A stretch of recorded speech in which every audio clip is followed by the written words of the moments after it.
Thank you, Andrew. Thank you, team. And thank you, all of you, for having the opportunity to come join us tonight. Thank you for everyone turning out to be part of this conversation.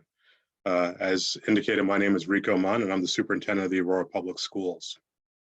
We know that there are many pressing issues of the moment, many things on your mind around COVID and online learning and any number of things going on in our society and our community. But tonight we want to take the opportunity to talk to you about the future, talk to you about some opportunities and some directions where we are going with the district, and really try to engage you in that conversation. I have a presentation that I'll be sharing with you, and then at the end of that presentation, we'll be opening up for some Q&A. Andrew mentioned to you how you might get questions into that Q&A, into that chat. And so we'll be looking for that and then moderating some of your questions. Also, you may have some questions which you don't want to share publicly or that you don't want us to read out loud. If that's the case, please feel free in the Q&A section to give us your contact information, and someone can follow up with you individually about if you have a question about an individual student or an individual situation that you don't necessarily want us to read out loud during this process. With that, let me try and share my screen and try and share the presentation that we have for you tonight. As you all likely have seen, that can be tricky sometimes, but I think I've got it down. Yep.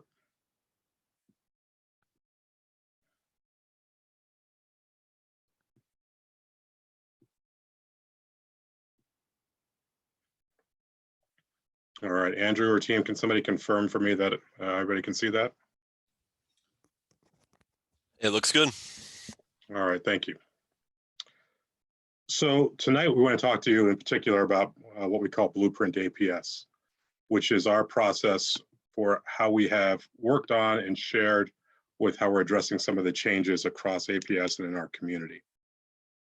This has been a 3-year process, and we'll talk to you about some of that process as I go through tonight. We also want to talk to you about the recommendations that we're going to be making to the board in January of 2021 regarding our next steps around Blueprint. So let me dive into that. So what is Blueprint APS? Well, that's our name for our long-term educational and facilities planning process. We recognized several years ago that Aurora was changing. Aurora was changing fairly rapidly in more ways than we had seen in almost a generation. And we wanted to make sure that we were proactive and engaging the community to understand how do we best serve this community with the resources that the community provides to us. And when we talk about serving the community, we talk about how we can use our resources, and particularly some of our educational facilities, in a way that's forward-thinking and that really responds to the needs of the community. So the way we currently have our framework is we largely have smaller elementary schools. We have some P8 schools, which we started to really lean into about 15 years ago. And then we traditionally have some larger middle and high schools that are comprehensive in nature. And we have different programs or specializations at different schools. For example, IB or AP or different project-based learning programs, and even one magnet school at Quest, which is a magnet school for gifted and talented. That framework, there's a couple of things that I think it's important to keep in mind. One, it was set up and designed to support an educational vision that's, for us, has been articulated since at least the 1980s. There's certainly been some changes, but if you think about the eastern border of the district out Vista Peak and Horizon, or not Horizon, but Harmony Ridge. You know, the land where we currently build Vista Peak was purchased by APS back in the mid-80s. So back at that time, we were thinking about what it looked like to be forward thinking and how to develop that. And that's what our current educational framework really supports. It also supports what is really a suburban style of growth in original Aurora. So going back again, 40, 50 years ago, as new developments, new neighborhoods were built, then we counted how many houses were in that new development.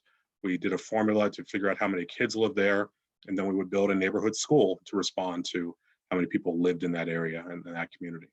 And we followed along with those neighborhoods for many years.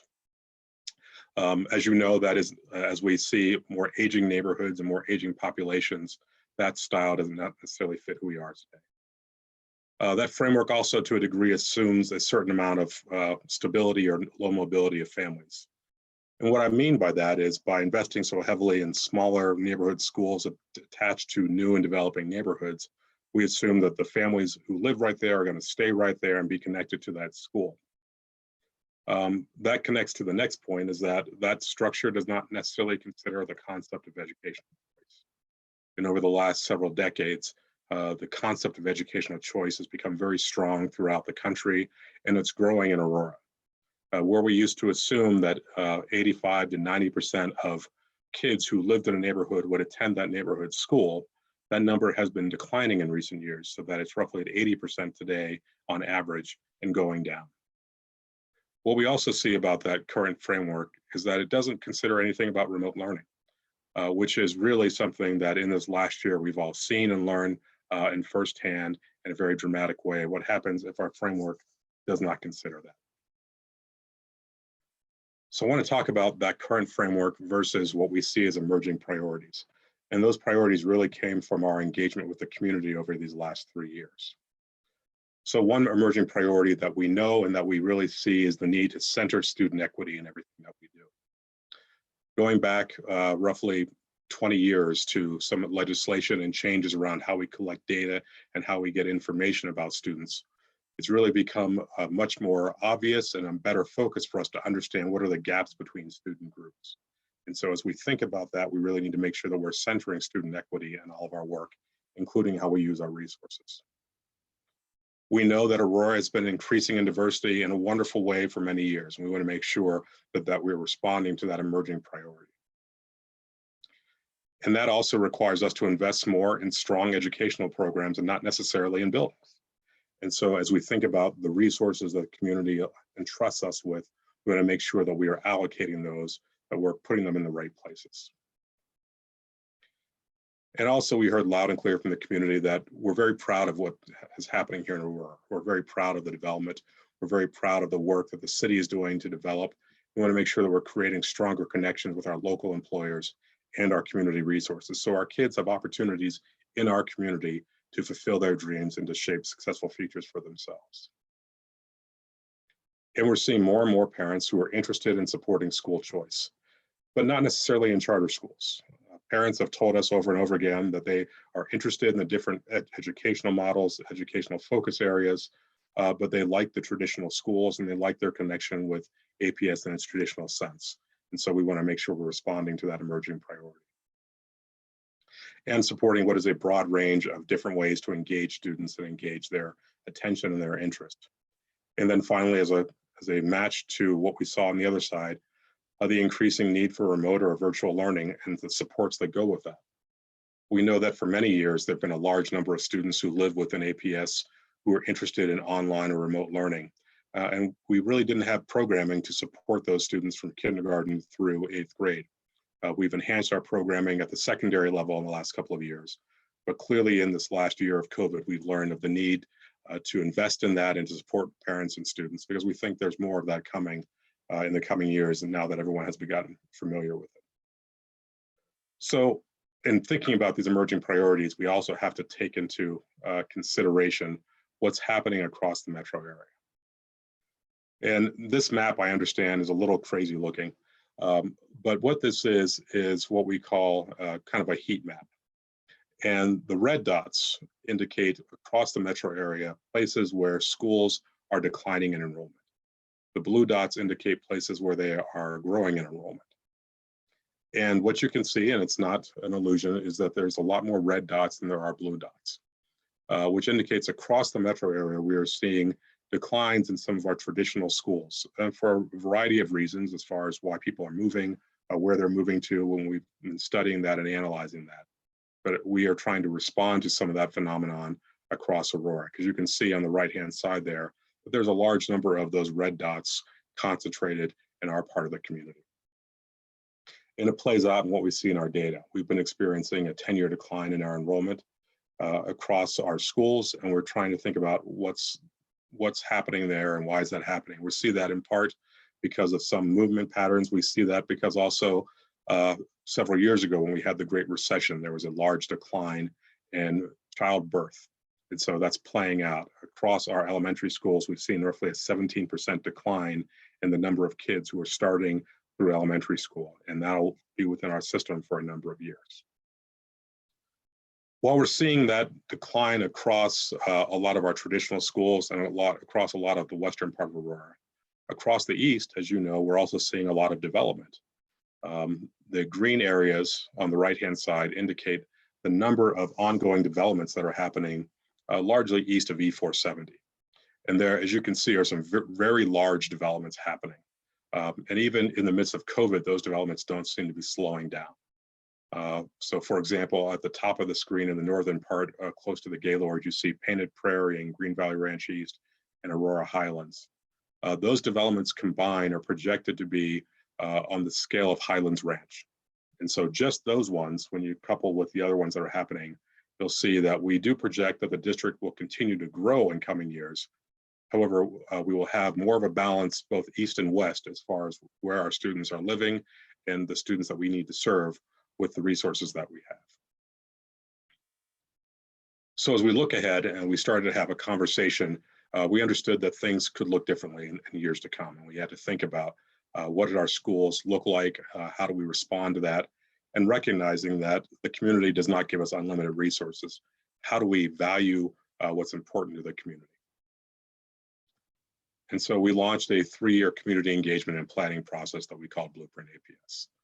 And we talked about having community voice, responding to community need, and really hearing about what kind of choice the community wanted in school and in the program offerings that we have as a district.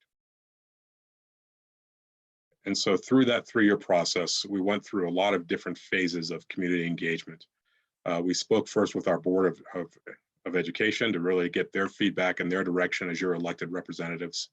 And then we went out to the community through a variety of ways, focus groups, interviews, community forums, online surveys. We then set up several task forces and did a large report around this work. And we came back to the board, and the board put together some presentations. Then we got another round of community feedback on potential scenarios that we might use to respond to these issues and to respond to those emerging priorities. And then we came back to the board after another round of that community engagement, and we convened some regional design teams made up of community members and staff and others to talk about what are some of the interests that we have, ways of connecting with our community. And then there was a large committee called the Long Range Facilities Committee that came together and brought together some of that thinking, and eventually brought that back to the board through a series of presentations. And then just over this past summer and into the beginning of this school year, the board finalized the framework for us to use for our development of Blueprint APS. But through this process, we also then went out to other external sources, such as the city, who's engaged in their own long-range planning process at the same time. And we looked at their data and their information around what was happening in the city and what their long-term plans were. So we made sure that we complemented that and didn't contradict it.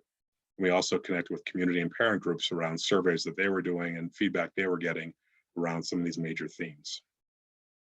So through all that work, we brought that back to the board, and the board then brought all that together and directed us to put in place and start working towards what we called our draft framework.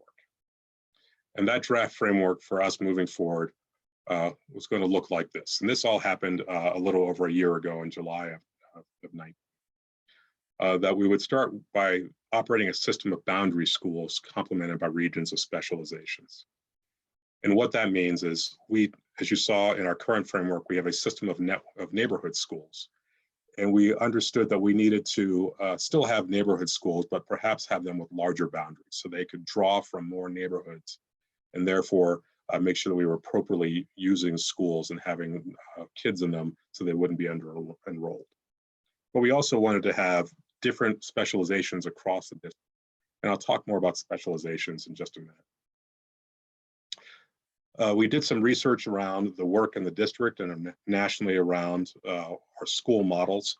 And what we saw was that we were having more success both academically and socially and emotionally with our students in the P8 model as compared to traditional middle school and elementary standalones. And so we wanted to lean more into that P8 model in our building going forward. But we also, in order to respond to the interest that we heard from the community and choice, wanted to start talking more about magnet schools and how we could have magnet schools with more of a focus across the district, by making sure that we provided high quality educational opportunities and align those to the assets of the community. A magnet school is a school that has a particular specialization. So for example, as I mentioned, we have Quest, which is a gifted and talented magnet school. Perhaps you've heard of Denver School of the Arts, which is a arts-themed magnet school in DPS. Or there might be a magnet school around STEM or any number of other things that the school has kind of an organizing principle around that they use to engage students in a different way. We wanted to make sure that as we go through this process, students could, of course, attend schools outside of their boundary area. And then also recognizing that because we have limited resources, it would require us to repurpose some of our existing buildings and use them in different ways to respond to some of these needs. And then also think about how we provide transportation so there's equitable access to all these opportunities. So to give you an image of what some of this looks like, on the left-hand side, you see what is our current traditional structure, a series of neighborhood schools. On the right-hand side, that's what we're proposing to move to, a system where we have a mix of schools, where we have some the neighborhood schools, which we would call boundary schools because of their larger areas of zoning. And then we may change how some of our schools operate. So perhaps changing an elementary school into a P8, or perhaps changing an existing school into a magnet school instead of being a neighborhood or a boundary school. And then also perhaps closing some of our schools and using them for a completely different purpose, depending upon what the need might be in the community or what the need might be for the district at the time. So that shift is going to require us to do some work and to make sure that we are thinking about how we respond to those emerging priorities in an appropriate way. Because again, the shift has to serve these priorities. It has to serve the needs of the community, or else there's no purpose in doing it. So let me talk about how we believe we can serve students equitably with more choice opportunities, more of these shifts. I mentioned earlier the term specialization, and that's just a term that we use to talk about a type of content or special instructional delivery that provides students with a targeted, relevant, and rigorous opportunity that may connect to a special area of interest. Now, all specializations are meant to get students to the same place. So whether they have a specialization around gifted and talented, or whether they have a specialization around arts, or whether there's a specialization around whatever, it's all going to be designed to get students to the same place at the end of the day, those equitable outcomes. APS has had specializations for many years. This is not a new thing. But what we haven't had is a structure or a strategy around those specializations to really support students. So if you look at our specializations in our current framework, right now, the specialization areas are largely decided by individual schools. And there's nothing wrong with that, but there's not a strategy around it. And so sometimes it's not supported by the district, sometimes it is, just depending on what kind of specialization it is. But there may be limited access that you and your family may have to those specializations in our current framework because of school attendance areas. And typically, those specializations are not tied to any broader community goals or community resources. They may be tied to the particular training of the staff, or they may be tied to what we see as good educational outcomes in related communities. But we really want to have a closer tie to what's happening here in Aurora that we can really draw upon, so that the community becomes more of a learning resource and asset for all of us. So we went through the process I showed you before, and part of those several years of work and engagement to try to identify what specializations we should focus on and how we can really connect to the community. And here's how we would use those. So for example, in a magnet school, a specialization might drive the focus of the entire school. So the entire school utilizes and accesses content through one way of looking, through using maybe it's the arts, or using perhaps an engineering focus, or even a business management focus to learn things like math and science. And so the entire magnet school will be focused on that. And then that would provide a choice opportunity for parents who really think that's a unique thing that their student connects to and that might be interesting for their students. However, in a given region, we want to make sure that all the schools are taking advantage and have the opportunity to take advantage of those unique opportunities. So the traditional boundary school that is in the region would also have supplemental opportunities connecting to some of those same things. It doesn't mean they have to, but it means that that would be a supported structure for the district to make sure that we supported that work and really drove opportunities in those particular areas. And again, the outcome is the idea that every student shapes a successful future. It just becomes a leverage point, a way of connecting student interests. So here is how we've looked at specializations across the district. And I think as you look at this map, you can quickly see an effort to really try to connect to some community strengths, whether it's the Gaylord and Amazon up in what we call Region 2, or whether it's Buckley, which straddles both Regions 4 and 5, Anschutz in Region 1, and so forth. You can really see how we want to take advantage of those community assets to connect some interesting learning opportunities for students and really support that. Now, if you're a student living in Region 5 and you're not necessarily interested in having enhanced opportunities around engineering design, however, the arts really excite you, we want to create an opportunity for you to go to school in that area, to either a boundary school or a magnet school, and really take advantage of that. So we don't want to limit students' opportunities in any way. We want to make sure that we're creating more opportunities for students and using our resources to do that. So the specializations are going to be a key part of that work going forward. But again, in order to respond to those emerging priorities, we have to address some of these enrollment shifts and address our resources. Because as students are in a low enrollment school, we are not necessarily using the resources that the community has given us in the best way to serve students. We instead are using our resources to support buildings instead of the services or the programmatic needs that students might have. This chart is a little busy, but it shows some of that and what that means. And the key part is up in the upper left-hand corner. As a building decreases in its capacity, meaning that there's fewer number of students than are planned for that building, the building becomes more expensive to operate. So whether there's 50 students or 500 students in the building, we still have lights to pay for. We still have certain things to accommodate. And so the cost of those things become more expensive and a less appropriate use if we are down at capacities that aren't necessarily appropriate for how the community expects us to use our resources. So we know that we need to respond to that and use our resources in a way that are directly serving student needs and not necessarily just the space or the buildings themselves. And then there's also the reality of today, COVID-19 and how that's impacting our planning. This is a long-term plan, and as I said, we've been working on this for 3 years.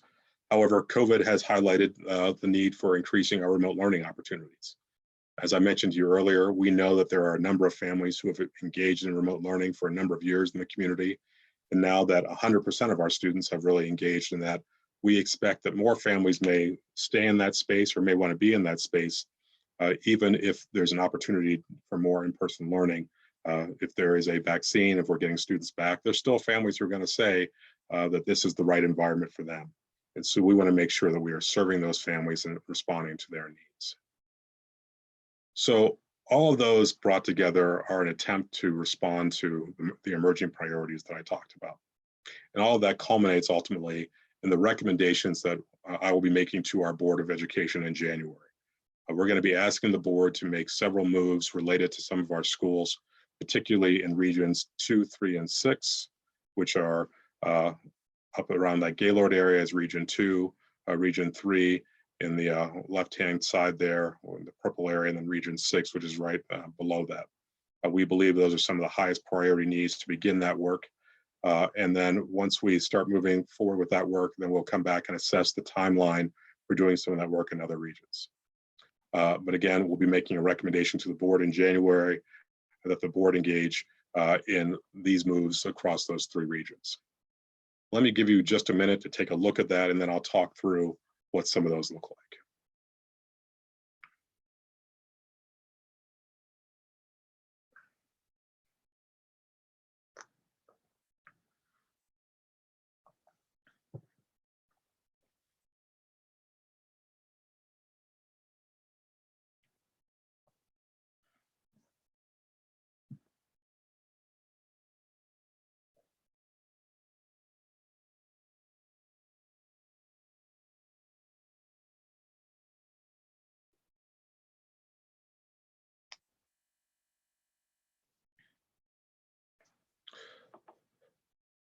So I'm about to transition to the next slide, which is a map which shows all this, and I'll talk through some of these changes. So starting in the upper right-hand side, which is Region 2, we identified constructing a new P8 in some of that new large development area close to the Gaylord. We are quickly seeing families there, and we're quickly seeing lots of building happening there. It's not slowing down. And in order to start to meet that need, we need to begin construction. If the board approves this in January, we would expect to be able to open that in the 22-23 school year. So, sorry, 23-24 school year. It would take that time for the construction to happen. Immediately below that, you see another star, which is in the Horizon development. The idea would be to construct something there, perhaps a P8, perhaps something else in the subsequent year, perhaps ready to open in the 24-25 school year. So going back to the left and looking at what's Region 3, which is in original Aurora, we start looking at some of the changes to some of our traditional schools in that area. We worked with the state through a BEST grant program to get dollars to partially replace and remodel East Middle School. As we looked at the map, as we looked at the regions, we determined that East needed to be one of our boundary schools. So we early on worked to green light the remodeling of that work, and that's happening. What you also see as you keep going down on the map is working around the specialization for this region, which is the arts. The idea of creating a K-12 magnet campus, combining Peoria, Aurora Central, and ESC4, which is one of our administrative buildings that sits on that, and basically turning the entire block into a K-12 magnet campus for the arts is a very exciting opportunity, we believe. What that would look like is transforming Peoria into a magnet school, and then Central would stay as a comprehensive neighborhood high school. However, there would be a strong program within Central dedicated to the arts so that students could continue that at Central if they so chose, or other students from around the district or the community would be attracted to Central to participate in that programming. Going down a little further beneath that, you see the star next to Lynn Knoll. And the proposal, the recommendation there would be to close Lynn Knoll at the end of this school year and to begin to replace the building with a new P8 structure. And that P8 could then serve a broader region, a broader group of schools in the community, which would have impacts across other schools, which I'll mention in a second here. If you look at 6th Avenue, the proposal there is after several years, once we finish the new building at Lynn Knoll, to close and repurpose 6th Avenue, and then for the kids who traditionally attend 6th to start attending the new P8 located at the old Lynn Knoll site. At the South Campus, the recommendation and the proposal there, and this is also with the Century Campus as well, and this speaks to our understanding of the needs around COVID. We want to create some new remote or virtual learning centers. We believe there's a need for physical space to really support students in that remote and virtual learning environment. And so at Century, the proposal will be to repurpose the entire building, so closing Century at the end of this school year and repurposing that for purposes of a remote or virtual learning center. And then South, to start with one of the buildings at South likely, and then do that over the course of years. So that existing students at South, our current 6th and 7th graders, would continue through until they left to go to high school, but there would not be a 6th grade at South next year. And then after the course of several years, the closure of South. And then the last block identified on the map would be Wheeling. And Wheeling is in Region 6. And the proposal there would be to repurpose Wheeling into a magnet school, either an elementary school stayed, or turning that into a K-8, connecting it to the specialization that's in Region 6.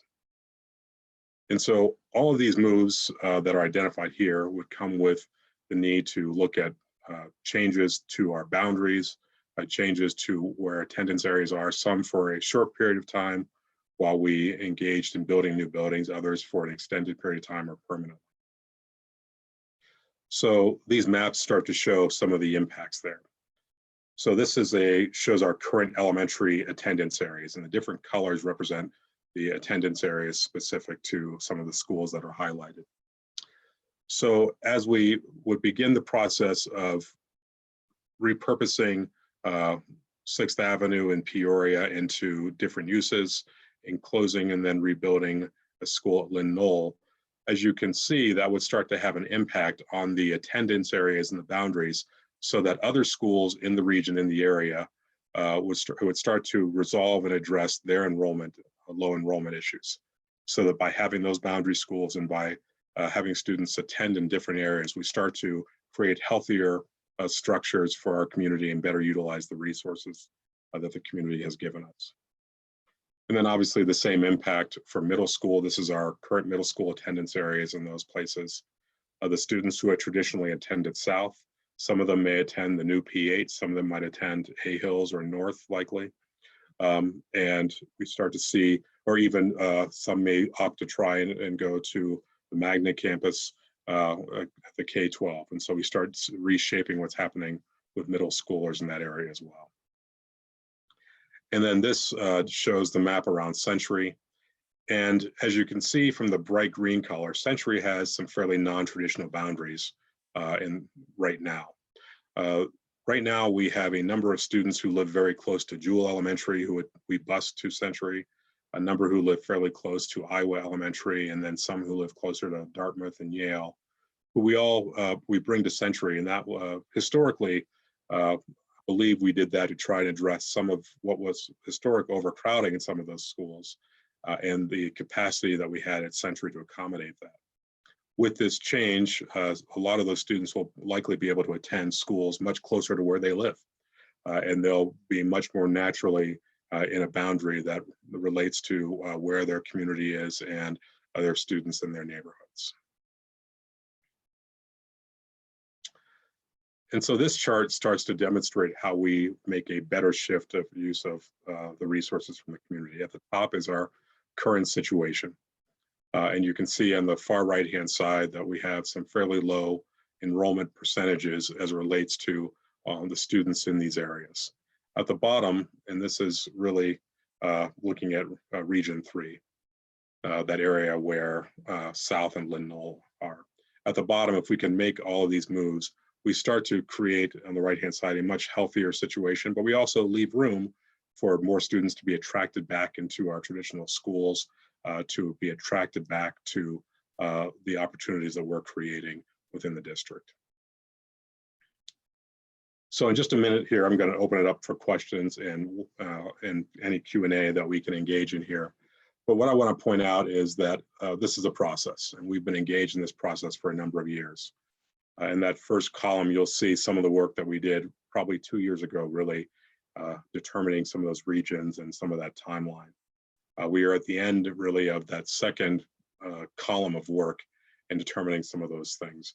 And we're now moving into that third phase of work where we'll be figuring out things like boundaries and enrollment policies and personnel shifts. So I don't have all the answers yet for all of those pieces. I know those will be pressing issues for many of you. But part of that is about making sure the community is aware of some of the recommendations that will be made. And then we'll hear from the board in January to see if the board is ready to move forward and support those recommendations. So with that, let me thank you for your time and attention, and let me open it up for questions. Yeah, Rico, so the first question we have is from a parent asking about incoming 6th graders. I'm assuming this question is about South Middle School. So if approved, where would those 6th graders go to school?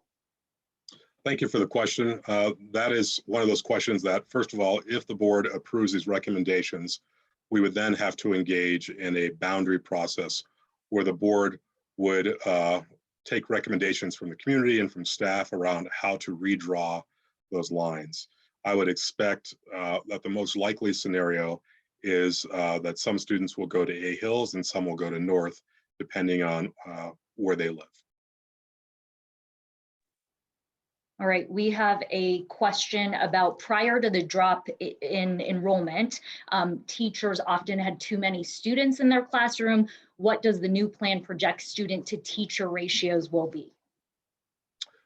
We don't have projections on those ratios, we have had the same ratios in the district for many years. We are well below those now. And even when we were at our kind of overcapacity at certain buildings, we were within those ratios or under those ratios. And so as you saw from the percentages, this plan does not project to take us to 100, 105% or any of those things. It's still going to be well within the capacity of those buildings. We have a question about, will students have the ability to choose open enrollment instead of just attending their home school, or as you said, Rico, boundary school, regardless of which region they live in? Yes. Do you want to talk a little bit about the transportation hub model? I think that would help people understand a little bit of where we're trying to head with that. Well, we have thought about, long term, because again, this will take place over many years. So this will not be happening immediately across all these places. But over the long term, we know that we need to do a couple of things. One, we need to make sure that our transportation model and system provides opportunities for students to get from one part of the district to another. And we've modeled some of that out using what we call a hub system. So where there might be, for example, a centralized place within a neighborhood where students can be picked up and dropped off on a circuit to other places. Now that's one way of doing it. As we go through this process and really look at what our community needs are, we may address that differently. We also know that as more students are shifting to remote learning, that's going to create different access models as well that we need to work through. What does it look like to be a remote student in our traditional schools going forward? And I think that hints at another question that we had around many of the schools that are going to be repurposed and then closing are in low income areas. So are we ensuring that we're going to have transportation available for students? Yeah, I mean, I think that's what I just spoke to. Yep. So good. We have a question about when the bond passed some years ago that was meant for Lynn Knoll, it said there would be a new school at Lynn Knoll. So just a question about moving those students and then building this and creating it again, just concern about the transition. So just talk a little bit about why Lynn Knoll was chosen for that new PA site. Yeah, so when we passed the bond in 2016, we identified needs across the community that we were trying to respond to. And as you saw from some of the prior slides, a couple of things happened. One, there was a dramatic drop off across the entire metro area of enrollment that we had to respond to and think about. So we went to the board some time ago and said, we need to look at how we are planning on allocating some of these dollars and move forward with some of them, but also then rethink and go back to the community and rethink about some of those things. So that's why we spent 3 years really engaging with the community around what some of those needs were. As we identified some of the needs and looked at what some of the issues were across the community, the idea of keeping very low enrollment schools did not seem to be the best use of the community's resources, the best use of the community dollars. And so we engaged with the community around how do we do that, and then the idea of building a new P8 at that Lynn Knoll site, and then using that as an attractor to a broader region made sense in connection with all of the other things that the community was telling us. We have a question about projections for number of students who would travel from outside of Region 3 if they're interested in the arts-focused magnet. Well, part of that will be one, designing that arts magnet and really trying to decide what the broader community of Aurora, what would be interesting, what would attract students to that area. We hope that it attracts, an appropriate number of students. I guess I don't have a dream number, but that it attracts students from all across Aurora and serves their interests and needs. But again, the idea is that other schools in that region will also have enhanced opportunities to engage in arts programming.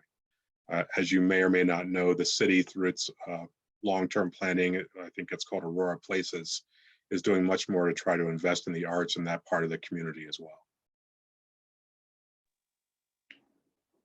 All right, we have a question about curriculum.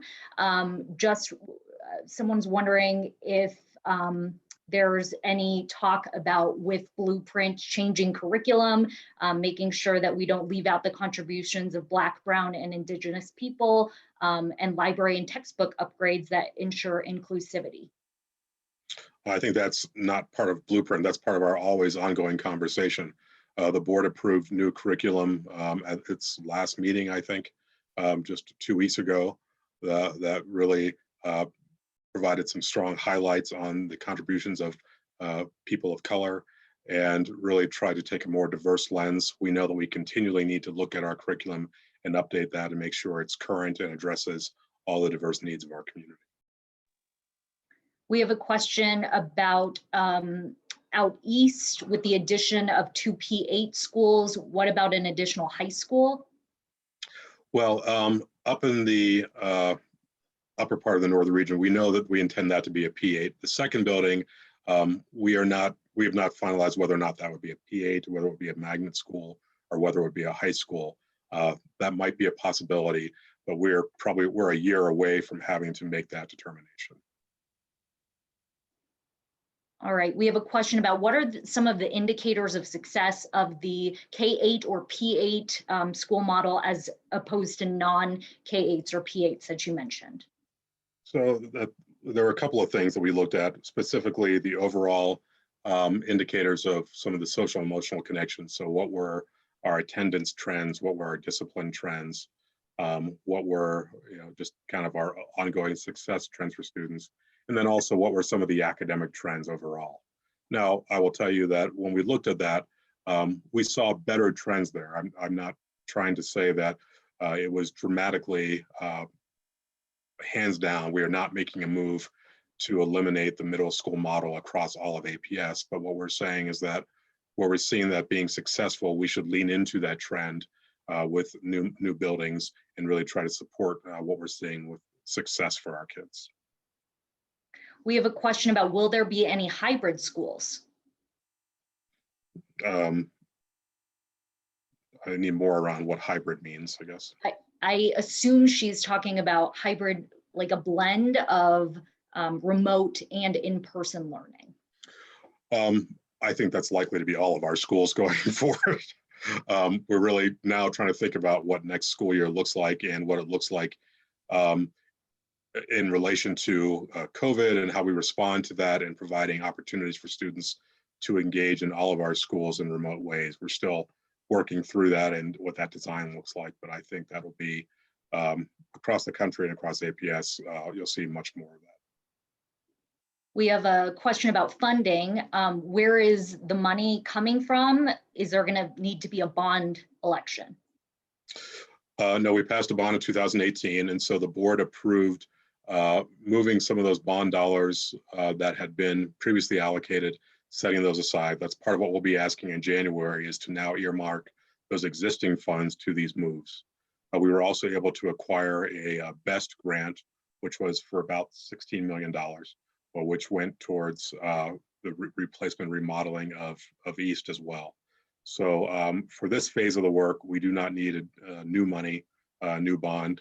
Going forward into later phases past 2024, we likely would need to be talking about a bond at that point in time. Enrico, I think just to clarify, the bond was in 2016, correct? And we had a mill levy in 2018. Yes, thank you. Okay.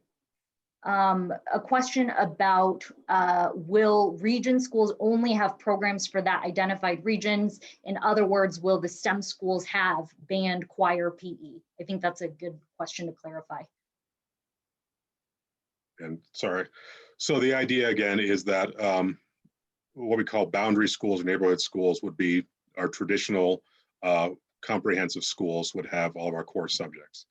A magnet school would have the core subjects, but they're likely their specials and other things and electives would be focused around the driver of that magnet. All right, we have a question about, can you speak to how repurposing buildings can potentially save the district money? I understand moving kids and closing buildings saves money, but if the district repurposes schools, aren't there still costs associated with that? Yeah, and it depends obviously on what it's repurposed for. So with the concept of repurposing some schools into remote learning centers, we would be thinking about a structure there that is not driving, it's not a cost driver as far as some of the typical things. There would be a different funding mechanism for that.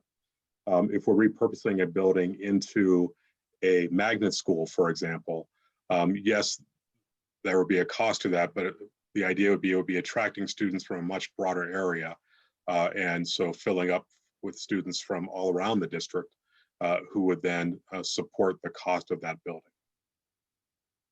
We have a question specific about Aurora Central. Aurora Central is structurally older, run down. Would there be updates to the building itself in order to attract, with the arts magnet, more students? I think one, we obviously need to get an approval for these processes. And second, it depends on what the design is for what that arts specialization might be. And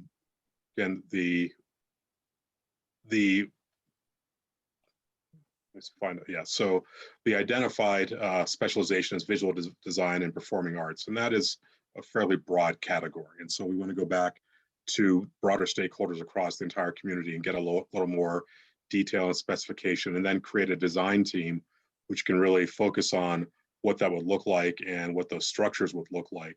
And then we can speak to then what are the needs physically, if there are needs to create more, for example, theater spaces or a particular kind of, and I'm going to clearly make it clear that I don't know anything about pottery, but I mean, if you need a special room for, is it throwing pots, I think it's called, for those kinds of things with kilns or whatever else, then we would have to follow that with whatever structural changes we needed. All right. We have a question about timing. Why are we moving forward with Blueprint now, especially with unknowns of the future? Yeah, that's a great question. One, we've been working on this for 3 years. We know that some of the trends that we've identified, some of the needs that we've identified are still needs of the community. There's still interest in emerging priorities of the community. I identified some of the timeline that if we are to respond to some of the both shifts in original Aurora and some of the growth past E470, it takes several years from decision to being able to open a building. And so if we delay, another 3 or 4 months, that is equating to another year to 2 years of delay. And so we hit the pause button for about 4 or 5 months to try and determine if what was happening with COVID would fundamentally alter what we saw that we needed to do with Blueprint. We've determined that it will not. In fact, it may accelerate some of what we need to do. And then based upon that assessment, we are moving forward. We have a question about, is there a plan to support students, families on IEPs if they want to remain in a remote online learning setting? Yeah, I mean, I think that's slightly different than the work with Blueprint. We know that across the country, across APS, serving our students on IEPs in a remote setting has been incredibly challenging. And as we come back into in-person settings, we'll have the need to respond with what are called compensatory services, ways of responding and trying to catch people back up with some of the learning that was missed. We're actively working on those plans and identifying the needs of our students. We have a question about the performing arts model. Or is there a model that magnet school would follow? How can we ensure that K-3 foundational skills are not pushed aside with that focus? Yeah, I mean, again, that will have to be part of the design work. And once we identify kind of a clear structure and direction and a design team to work through that. I know that across the country, there are many programs that do that. Often, part of what they do is they do the foundational work K-3 and really start to bring some of that more targeted magnet work after third grade. That's not the only way to do it, but that's one of the ways that I've seen people try to respond to that particular need. We have a question about what happens if one area is more requested than another. For example, STEM versus the arts. Will students be placed in areas that they're not interested in? No, students wouldn't be placed. I think as we build this out, and as you can see across the 7 regions, this will take a long time to be completely built out, completely complete this vision for the work of Blueprint APS. But over time, as we develop the enrollment systems and the transportation to respond to that, students will have opportunities to opt into magnet schools, or if there's a specialization in a region, perhaps a different school in that area. And if for whatever reason, and if there's no room in any of the schools in that area, then students may have to think about other options, other choices. But again, we think of this as doors to relevance and opportunity, with the idea that we're trying to get all students to that same place of success. Rika, we have questions asking about enrollment at magnet schools. Would that be a lottery system? How would we make sure that that would go to APS students? Those types of several questions about that. Yeah, and that's part of the work that we have not gotten to yet, right? So if you look in that third column, the enrollment policies and practices and how we do that, we are nowhere near those decisions. The idea for the magnet schools is that next year, nothing would change in those schools. So Wheeling, Peoria, Central, nothing would change as far as the magnet work. There will be design work and planning going on next year, with implementation happening the following year. And so part of that design work will be figuring out some of those enrollment policies for magnet schools. Enrico, we have several questions just asking about staff at repurposed schools, and how the district would support those staff in a potential transition. Yeah, and I've held staff meetings with a variety of the schools who are directly impacted, and we've tried to provide supports with HR personnel and with building leaders around the impacts on staff. We have existing policies and practices. We are not changing the rules. We will allow people to connect with HR to work through those policies to determine what their professional opportunities might look like. We have another question asking about, if our school is closing, when will we be notified where our students would attend? We will, if assuming the board approves these recommendations in January, the next step will be bringing back to the board as quickly as we can recommendations around boundary changes. So I would anticipate in the late winter, early spring, we would have those new boundaries and then start the planning for how students are moving to those new schools.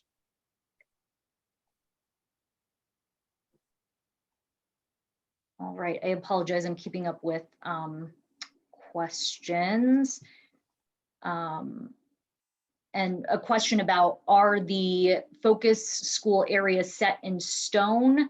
I think she's referring to the regional specializations. Is there room for possible adjustments to those?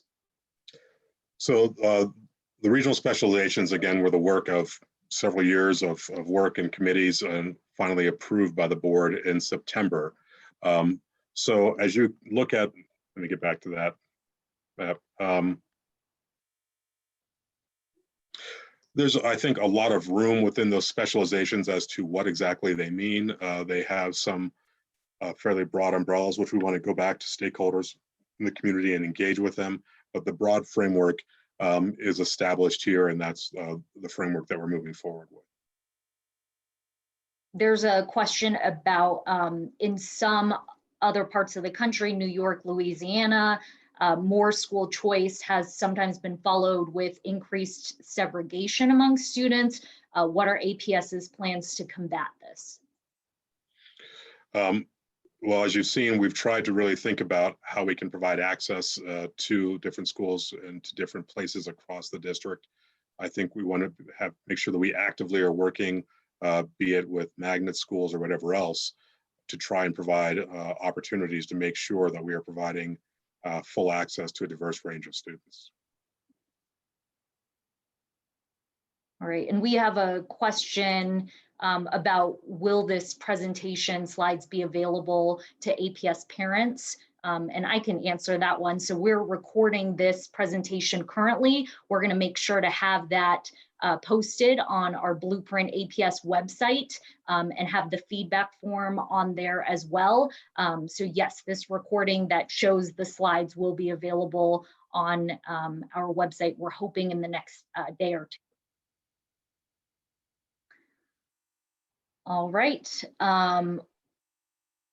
So we have a question about if magnet schools reach 100% capacity and then the boundary school enrollment decreases significantly, would APS then need to close the boundary schools? Patty, your audio cut out for part of that. I'm sorry.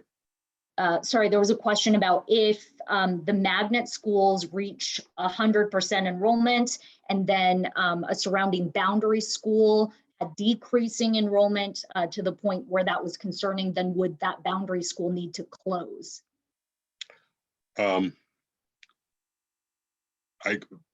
don't know how to, that's, so we don't make kind of short-term changes like that. As you saw, we're looking at 10-year, multi-year trends around enrollment and adjustments before we make any decisions like that. We have a question about when and how can teachers expect to be involved with possibly getting into helping design some of the magnet schools? Yeah, well, we need to go back to broader stakeholders to talk, for example, around specifically what some of the designs look like in Regions 3 and Region 6. We know it's going to be a broader group of stakeholders, so it's not just going to be those particular school communities, but it's going to be a district-wide group of stakeholders who are going to be engaged in that conversation. Once we can identify what the specific focus of a school is within that specialization, then we want to identify a design team and likely a design or building leader to begin that work, and then figure out what the right composition of that team is moving forward. We have a question about the future of concurrent enrollment and how it might play in with Blueprint APS. Yeah, concurrent enrollment is alive and very vibrant in APS. We are one of the state's heaviest users of that.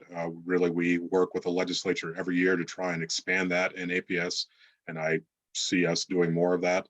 I think, I don't know that it has a particular connection to Blueprint other than we want to just do everything we can to provide more and more opportunities for our students.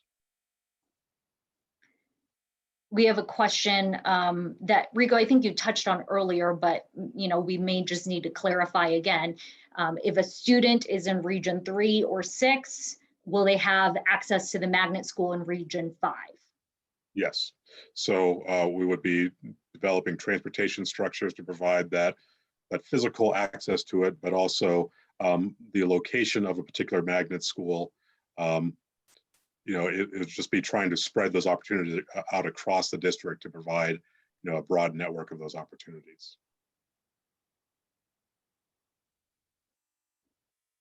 All right. I think you touched on this one earlier.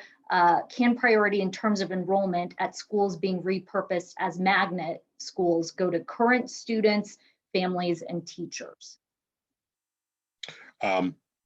There are, I think, a lot of ways to do enrollment in magnet schools. That could be one of them. But we're not anywhere close to having determined those policies or what those priorities would look like. A question about our definition of at capacity. Does that mean at fire code capacity? Just questions about some bigger class sizes at certain schools. Yeah, I mean, each of our buildings has a capacity it was designed for, as far as the number of students appropriately in a classroom. And so when we talk about capacity, that's what we're talking about. We have a question about what does the admin mental health team look like at a P8? How many counselors, how many assistant principals? And our building staffing can vary based upon some of the needs and interests of building leaders. So it's going to vary. With the 2018 mill levy that the community invested in, we were able to make sure that we had licensed mental health professionals in all of our buildings. And so at an individual building, however, how many admin staff they have is going to be a combination of the minimum staffing we have and then what other decisions a building leader makes. We have a question about are there going to be training opportunities potentially for teachers who might be interested in teaching within one of the specialties? Yeah, I certainly think that as we develop and build this out, we also need to respond with our professional development work to make sure that, so for example, if you happen to teach in a region, in Region 7, where there's project-based learning, we want to provide those opportunities.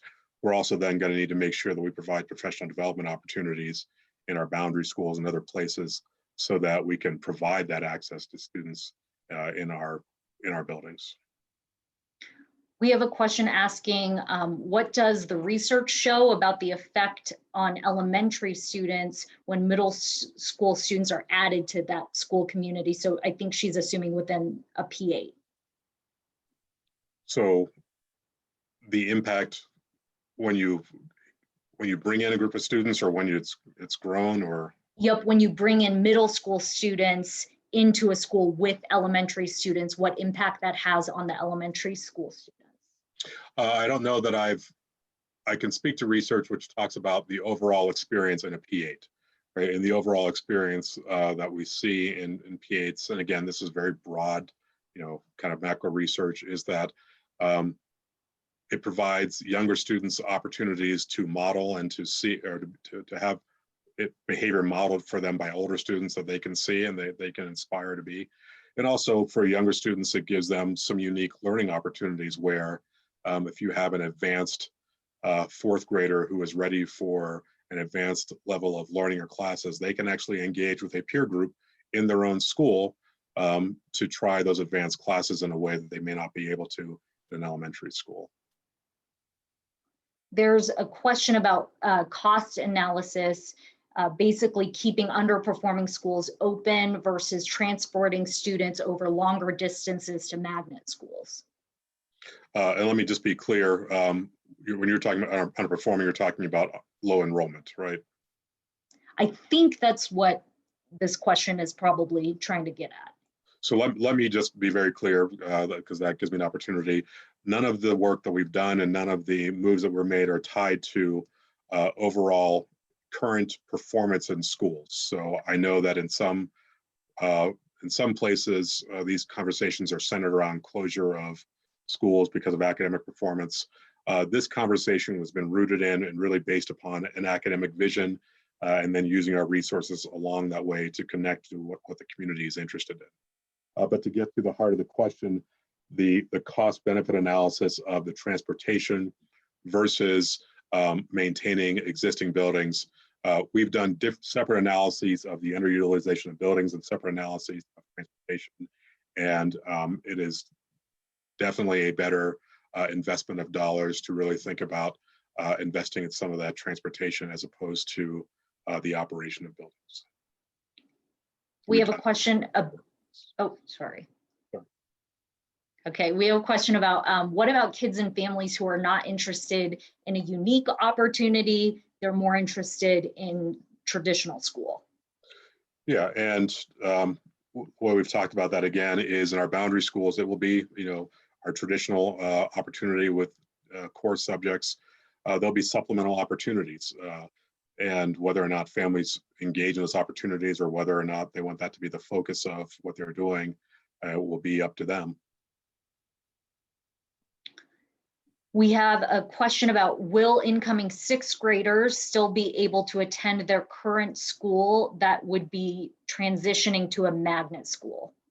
I assume she's meaning fifth graders, not sixth, but so talk a little bit more about that transition timeline for schools that have been identified as potentially changing to a magnet school. So For the schools that are changing to magnet schools, and we're talking specifically here about Peoria and Wheeling, next year, there will be no changes at those schools under this proposal and these set of recommendations. Next year would be a planning year. The following year, there would be a transition and a shift, and we'll have to plan out and look at what that looks like and what those transitions are. And that really is all about that design process, which we've indicated needs to take place over the next year. If it's speaking to fifth graders who might be currently zoned to attend South, the proposal and recommendation is that they would go to a different school next year instead of South, likely either A Hills or North. I think I've hit everybody with that. All right, and we're getting towards the end here. So a question about class sizes again. Is there a plan to keep class sizes manageable for additional students? This question specifically asking for Aurora Central. Yeah, so we currently have kind of ratios that we work off of to think about our class sizes. Our current class sizes, and I think really for the last 5 years, have been some of the lowest in the metro area. Even at our height of enrollment a couple of years ago, when we looked at that analysis, we were some of the lowest class sizes in the metro area, kind of K-12. When you look at what choices high school students may make into certain electives, then that's going to be about making sure we've got the right staffing to make sure that there is an opportunity to engage in those choices in a way that can connect with students and engage them. But at the high school level, that becomes much more student driven, and then we have to respond with the appropriate staffing. There's a question about will Blueprint APS allow you to make preschool teachers licensed? There's not a connection between those, but that's certainly an issue that we've talked about for many years, and really engaged in a lot of work with a lot of folks across the state around what that model would look like and how we think about that cost structure. But we continue to look at that as a long-term priority for us. There's a question about will Aurora Hills and North need to increase their staffing due to students from South, right, attending Aurora Hills and North? Well, across all of the schools that we're talking about at the elementary level and the middle school level, who may be drawing additional students in because of the repurposing or closing of buildings, we'll have to look at the same things that we always look at. What's the projected number of students at those buildings, and then making sure that we have the appropriate staffing for that projected number of students. A question of, is the gifted and talented school an opportunity for students who've been identified with testing? If so, will testing be made available for students that have not had the opportunity to test yet? So Quest, which is our gifted and talented magnet, engages with a lot of work to test students on a regular basis, but we across the district have really ramped up our work over the last several years to identify and recognize areas of giftedness across the district. So I would encourage you to connect with your building leader, whoever your school principal is, to see about what those opportunities look like and how to appropriately test and identify. I assume this is a parent, your student, if you believe that's an appropriate next step for them. All right, and I think this is our last question for now. Asking about the impact on kids potentially going to a school for a year or two and then having to transition again. Yeah, certainly we want to minimize the impact on kids and the transitions. And the reality of some of the construction deadlines and timelines will make that difficult in some situations. But we also know that we've been working hard with students through this experience right now to build up some resilience and to build up some flexibility in how they engage in schooling. So we certainly want to take advantage of some of our learning now and use that in some of our transition process as we support students. We have a question. someone asked earlier a little bit about this, but that's the idea that school choice doesn't always support educational equity. In fact, it often exacerbates inequity. Appreciate that APS is looking forward, but why are we basing that forward look on ideas that have come and are going? Where's the innovation in Blueprint APS? I guess it's all about how you define innovation. I'm not sure how to answer that. So we are responding to what the community has said its interests are and what its areas of interest are as far as providing choice. When you look at our specializations, I don't know that there's anything there I would define as coming and going. I think those are fairly solid bedrock opportunities in our communities and also bedrock opportunities in our economy for how our students may engage in their future learning. All right, and I think those are the questions.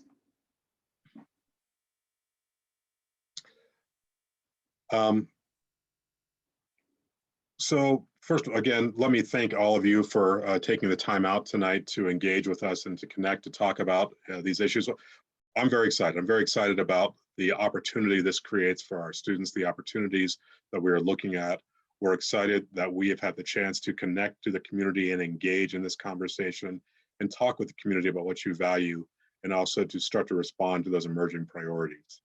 Again, our intention is to bring this to the board for its final consideration in January.